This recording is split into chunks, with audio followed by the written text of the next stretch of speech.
बिस्मिल्लाहिर्रहमानिर्रहीम। Dear student, अस्सलाम वालेकुम। एक्सरसाइज 7.2 है और इसका क्वेश्चन नंबर 1 है, find the slope and inclination of the line joining the points. यानी ये दो पॉइंट्स दिए हुए हैं, ठीक है। इनको ज्वाइन करके जो लाइन बनेगी उसकी एक तो हमने स्लोप फाइंड करनी है और एक उसका जो इंक्लिनेशन यानी जो एंगल है वो फाइंड करना है। इसको थोड़ा सा जो है वजाहत के लिए मैंने ये डायग्राम बनाई है। यूँ समझिए कि ये एक सीढ़ी है जिस पर एक बंदा जो है वो ऊपर जा रहा है, एक लड़का। तो अब ये देखें, जब ये ऊपर जाएगा ऐसा चलता चलता यहाँ पे पहुंचा, तो इसने दो सिमत में ना फासले तय किए स्टूडेंट। एक तो ये देखें इस जगह पे था तो ये यहाँ तक नहीं, अगर हम देखें तो एक्स एक्सिस की डायरेक्शन में इसने एक फासला तय किया, आगे गया है, यानी यहाँ से ये आगे ऐसे जा रहा है, ठीक है ना। तो साथ में इसने बुलंदी की तरफ भी गया, ऊपर भी गया है, यानी पहले ये लेवल था, अब ये यहाँ तक पहुंचा तो इतना हाइट पे भी चला गया, ठीक है। और ये अगर फासले की सिमत में देखें तो यहाँ पे था तो इतना आगे यानी यहाँ तक भी चला गया। तो ये दो तरह के फासले जो है ये तय करता है। ये जो एक्स एक्सिस की डायरेक्शन में है इस तरह जो आगे जा रहा है इसको तो कहते हैं हम रन, ठीक है, ठीक। और ये जो ऊपर बुलंद हुआ है इसको राइज कहते हैं, जो कि वाई एक्सिस पर होता है, ठीक है। तो अब इन दोनों फासलों से ये जो तिरछी साइड बन के आ रही है ये वाली, ये असल में होती है स्लोप, ठीक है जी। तो स्लोप का फार्मूला जो है वो होता है जी m, मतलब उसका सिंबल है m is equal to y by x.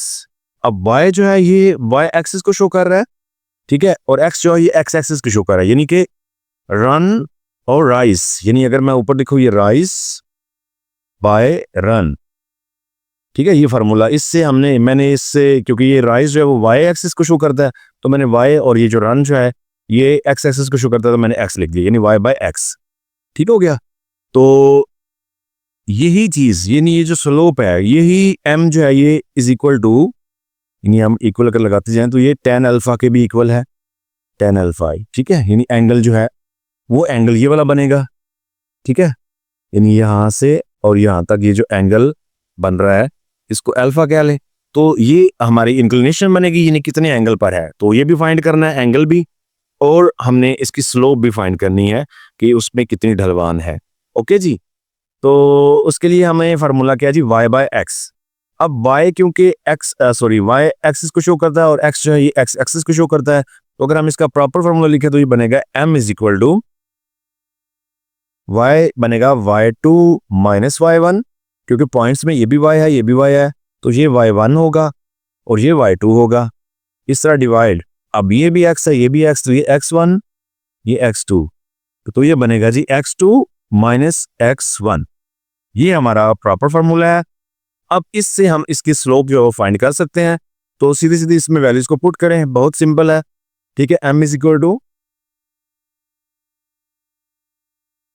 y2 क्या है जी 11 माइनस y1 क्या है जी 4 है, ठीक है।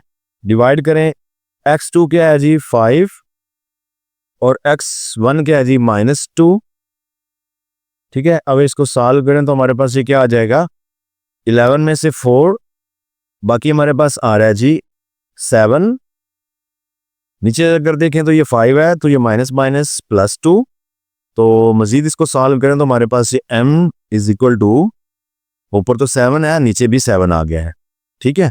और स्टूडेंट ये एक दूसरे पे क्योंकि कैंसिल आउट हो जाते हैं, ठीक है। अगर हम इनको कैंसिल करें तो हमारे पास ये क्या बनेगा, m इज इक्वल टू 1, तो स्लोप हमारी क्या निकली है जी 1, ठीक है। इस तरीके से हमने स्लोप निकाल ली। अब हमें इसका क्योंकि इंक्लिनेशन पॉइंट भी निकालना है, इंक्लिनेशन का जो एंगल है, तो चलें वो भी देखते हैं। तो उसका जो फार्मूला है वो भी ये देखें लिखा हुआ है tan, तो आप इसको इस पूरे को भी tan की इक्वल कर सकते हैं दोबारा से ये कैलकुलेट करके, तो डायरेक्ट m भी क्योंकि tan की इक्वल है तो हम, क्योंकि m निकल चुका है तो हम लिखते हैं जी m is equal to tan alpha, यानी कि स्लोप जो है वो tan अल्फा के बराबर है। तो m कितना आया था जी 1 tan अल्फा, क्योंकि अल्फा इस एंगल को शो कर रहा है जो हमने फाइंड करना है, तो tan इस तरफ आगे इन्वर्स हो जाएगा, tan इन्वर्स, और ये 1 इज इक्वल टू अल्फा। तो 1 का tan इन्वर्स कर लें तो आपके पास अल्फा आ जाएगा, तो tan इनवर्स जो है ये 45 डिग्री होता है जी, ठीक है जी। अल्फा यानी कि ये जो इंक्लिनेशन पॉइंट था, ठीक है, ये हमारे पास 45 डिग्री आ गया। क्या जी? इंक्लिनेशन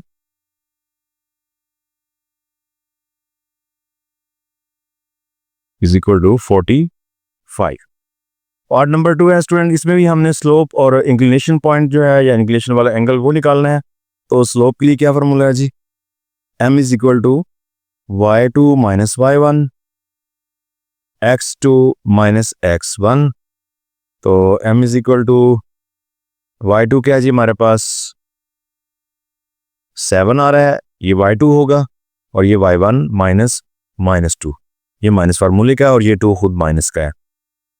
अब x2 क्या है जी? ये पहला x होता है 2 माइनस, और ये भी x1 है तो 3 आ जाएगा।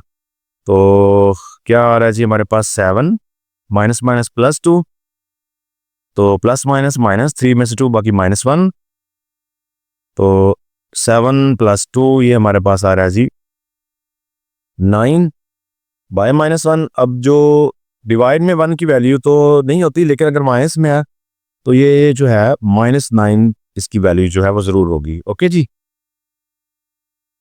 तो स्टूडेंट इसकी जो स्लोप है वो आ गई जी -9।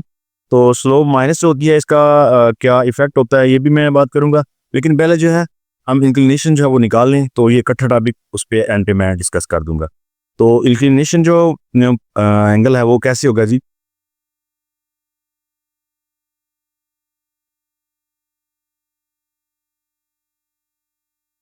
ये बराबर होता है जी m is equal to tan alpha. तो m हमारे पास आ रहा है जी -9, या फिर हम इस लिख सकते हैं जी ऐसे भी tan alpha is equal to m। तो चलें थोड़ा अरेंज हो जाएगा। तो tan अल्फा m-9 है, सॉरी tan इस तरफ आके इन्वर्स हो जाएगा, तो alpha is equal to tan inverse -9, ठीक है। तो कैलकुलेटर पे tan इनवर्स करें -9 का, तो हमारे पास जो वैल्यू आएगी, तो क्योंकि ये एंगल माइनस है तो ये माइनस में 83.659 है। तो चले हम इस 9 को ख़त्म करते हैं, तो ये 5 से बड़ा आ रहा है, 9 आ रहा है, तो इसको एक दर्ज बढ़ा देते हैं। तो ये अल्फा इज इक्वल टू -83.66। लेकिन जो ही आप अपनी बुक से आंसर देखते हैं तो वहाँ पे कुछ और लिखा हुआ है। तो उसकी क्या वजह है? उसकी वजह ये है जी, मैं आपको बताता हूँ, वो ये स्लोप वाला टॉपिक भी। तो अगर हमारी स्लोप आए ना पॉजिटिव, जैसे पहले क्वेश्चन में आई थी, तो इसका जो ग्राफिकली जो हम शो करते हैं तो वो इस तरह जो है ना इसकी लाइन बनती है। ये एक्स एक्सिस है ना, ठीक है, और ये वाई एक्सिस है। तो इस सिमत में इसकी लाइन बनती है पॉजिटिव स्लोप की, ठीक है जी। तो लेकिन हमारे पास आ रही है नेगेटिव स्लोप। तो पॉजिटिव स्लोप की अगर इस तरफ ये बने ना इसकी लाइन पॉजिटिव स्लोप की, तो एंगल यहाँ से यहाँ तक इंक्लिनेशन एंगल जो है वो ये बनता है। तो इंक्लिनेशन जो होता है वो हमें पॉजिटिव एंगल होता है हमेशा, यानी कि एंटी क्लॉकवाइज जिसे हम कह सकते हैं, यानी कि घड़ी के मुखालिफ सिमत में, यानी यहाँ से देखें तो घड़ी के मुखालिफ सिमत में चल रहा है, घड़ी ऐसे चलती है, ठीक है, तो ये मुखालिफ चल रहा है। तो इंक्लिनेशन जो एंगल है वो हमेशा पॉजिटिव होता है। अब हमारा आ गया जी नेगेटिव। तो इसमें क्या मसला है? क्योंकि स्लोप नेगेटिव है तो ये एंगल भी नेगेटिव आ रहा है। तो जब स्लोप नेगेटिव होती है ना, उस वक्त ये जो ग्राफ है ये थोड़ा उल्ट हो जाता है। यानी ये कैसे बनेगा जी? तो क्योंकि अब ये नेगेटिव है, तो उस नेगेटिव की सूरत में ग्राफ जो हमारा इस तरह अगर हम देखें तो हमारी जो ये जो लाइन है यानी स्लोप जो है वो इस सिमत में हो जाती है, ठीक है जी, इस तरह। अब इंक्लिनेशन एंगल जो देखें तो इससे स्टार्ट हो रहा था, ठीक है, अब ये नेगेटिव आ रहा है, तो यहां से अगर स्टार्ट होगा तो ये नेगेटिव नीचे जा रहा है, ये यानी -83.66। तो इंक्लिनेशन एंगल यानी जो अल्फा है वो तो पॉजिटिव होता है, ठीक है, यानी कि जो घड़ी की मुखालिफ सिमत में क्लॉकवाइज होगा, यानी वो तो यहाँ से इधर होना चाहिए था, इस तरफ, लेकिन हमारा ऐसा रहा है। तो ये आपने ज़हन में रखना है कि आपने नेगेटिव एंगल नहीं लिखना, आपने पॉजिटिव लिखना है। तो अब ये असल में एंगल जो हमारा बनना चाहिए वो यहाँ से यहाँ तक बनना चाहिए, ठीक है जी। तो अब मसला ये है कि इसको कैसे निकालें, यानी ये यहाँ से यहाँ तक कितना एंगल बनता है, इसकी कैसे पैमाइश करें। तो वो ऐसे होगा, क्योंकि हमें पता है कि ये जो है ये 83.66 है, ये वाला यहाँ से यहाँ तक एंगल। तो ये यहाँ से यहाँ तक एंगल, क्योंकि अपोजिट एंगल है ना ये, तो ये भी इक्वल होगा। यानी ये और ये बिल्कुल बराबर क्रॉस कर रहे हैं ना दो लाइनें, तो दोनों लाइनें क्रॉस कर रही हैं, तो इनके जो अपोजिट एंगल हैं ये वाले, ये बराबर होंगे। यानी ये 83.66 है, ठीक है। लेकिन हमें पैमाइश करनी है यहाँ से यहाँ तक एंगल की। तो देखें ये सीधी लाइन जो है, ये यहाँ से अगर यहाँ तक आए, सीधी लाइन जो ये 180 डिग्री होती है ना, यानी एक सीधी लाइन जो है इस तरह यहाँ से ये 180 डिग्री होती है, 180, ठीक है। और अगर हम ये सीधा वाई एक्सिस करें और ये वाला जो क्रॉस है ये करें ऐसे, ठीक है। यानी ये हमें जब पता चल गया ये वाला हिस्सा, तो ये निकालना है हमने। ये पूरे 180 में से अगर ये वाला हिस्सा माइनस कर ले तो ये आ नहीं जाएगा। तो बिल्कुल इसी तरह हमने क्या करना है कि 180 में से माइनस हमने करना है 83.66, तो इसके माइनस करने से जो हमारे पास आएगा वो आएगा जी 96.34, ठीक है। अब आप जब बुक पे आंसर देखेंगे तो वो लिखा होगा डिग्री, मिनट और सेकंड वगैरह में, तो आपका आई थिंक मिनट तक ही लिखा हुआ है, सेकंड तक नहीं जा रहा। तो उसके लिए आप कैलकुलेटर पे ना एक बटन बना होता है, ठीक है, उसको प्रेस करेंगे तो वो खुद ब खुद आपको डिग्री, मिनट और सेकंड में दे देगा, ठीक है। ये वाला जो साइन होता है, ठीक है, आपको उम्मीद नजर आ रहा होगा, ये बना हुआ है जीरो सा, आगे कॉमा टाइप बने हुए हैं, तो इसको प्रेस करने से ही आपको डिग्री, मिनट और सेकंड में खुद ब खुद कर देगा। तो इसको डिग्री, मिनट और सेकंड में अगर हम करें तो 96 डिग्री 20 मिनट्स, ठीक है जी, और 24 सेकंड है, 24 सेकंड प्रॉपर ही है। लेकिन आपकी बुक में सिर्फ यहाँ तक लिखा हुआ है 20 मिनट तक, तो आप यहाँ तक लिख के इसको ना भी लिखा तो मसला नहीं है। ओके हो गया जी। तो क्वेश्चन नंबर 1 का पार्ट नंबर 3 है स्टूडेंट, इसमें जो दो पॉइंट्स दिए हुए हैं 4.6 और 4.8 है, इसकी भी हमने स्लोप और इंक्लिनेशन जो है एंगल वो निकालना है। तो सबसे पहले हम स्लोप को फाइंड करते हैं जी। इसके लिए फार्मूला हमारे पास होता है m is equal to y2 minus y1 divide by x2 minus x1, ठीक है जी। तो y2 हमारे पास क्या है जी, ये y2 होगा, ठीक है, ये y1 होगा, तो 8 माइनस 6, इस तरह x2 भी 4 है और x1 भी 4 है, तो 4 माइनस 4। इसको सॉल्व करने से हमारे पास ऊपर तो आ जाएगा 2, लेकिन नीचे आ रहा है 0। अब स्टूडेंट नीचे क्योंकि 0 आ गए तो अब ये इन्फिनिटी की तरफ चला जाएगा जी स्टूडेंट। तो ये स्लोप जो है ये क्या आ गया जी, अब ये इन्फिनिटी आ गया, क्योंकि 0 अगर ऊपर आप ऐसे डिवाइड करें ना वो तो आंसर आता है 0 का, ठीक है, आप डिवाइड करके चेक कर सकते हैं। लेकिन किसी भी अदद पर 0 अगर डिवाइड हो जाए नीचे आ जाए तो फिर वो इन्फिनिटी चली जाती है, ठीक है। अब इसकी जो इंक्लिनेशन एंगल है, ठीक है, वो हमने निकालना है, तो चलें वो भी निकालते हैं।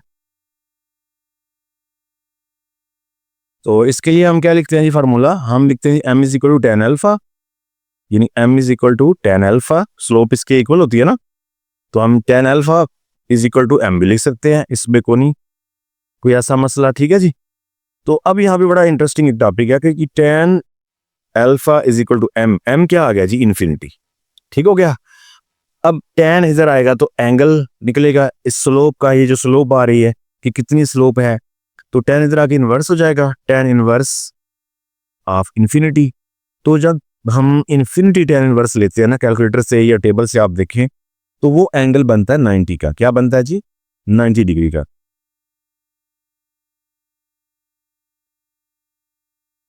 जैसा कि ये टेन थीटा देखिए ये इन्फिनिटी है, तो टेन इन्फिनिटी जो है इन्वर्स करे तो वो 90, ठीक है, यानी अगर टेन 90 तो इन्फिनिटी है, इन्फिनिटी का इन्वर्स करें तो वो 90 डिग्री बनता है। तो इसका मतलब ये है कि एंगल आ रहा है 90 डिग्री। अब देखें 90 डिग्री कैसा होता है, 90 डिग्री तो बिल्कुल सीधा ऐसे लाइन होती है सीधी, तो इट्स मीन के ये स्लोप इसमें आ ही नहीं रही। स्लोप तो होगा ना कुछ इस तरह से, मतलब चीज बनी ही हो, ठीक है। फॉर एग्जांपल इस ये जमीन है तो इससे इतना तिरछा ऐसे ये स्लोप आ रही है, या थोड़ी और ऊपर हो जाए ऐसे भी स्लोप ही है, तो ये बिल्कुल समझ लें जैसे ये जमीन है तो इससे सीधी लाइन, ये सीधी कोई चीज ऐसे ऊपर पड़ी हुई है, ठीक है। तो इसलिए इसकी जो स्लोप है वो इन्फिनिटी बता रहे हैं कि यानी स्लोप इसमें आ ही नहीं रही। तो इस तरीके से ये क्वेश्चन नंबर 1 जो है वो कंप्लीट है। नेक्स्ट हम क्वेश्चन नंबर 2 की तरफ चलते हैं।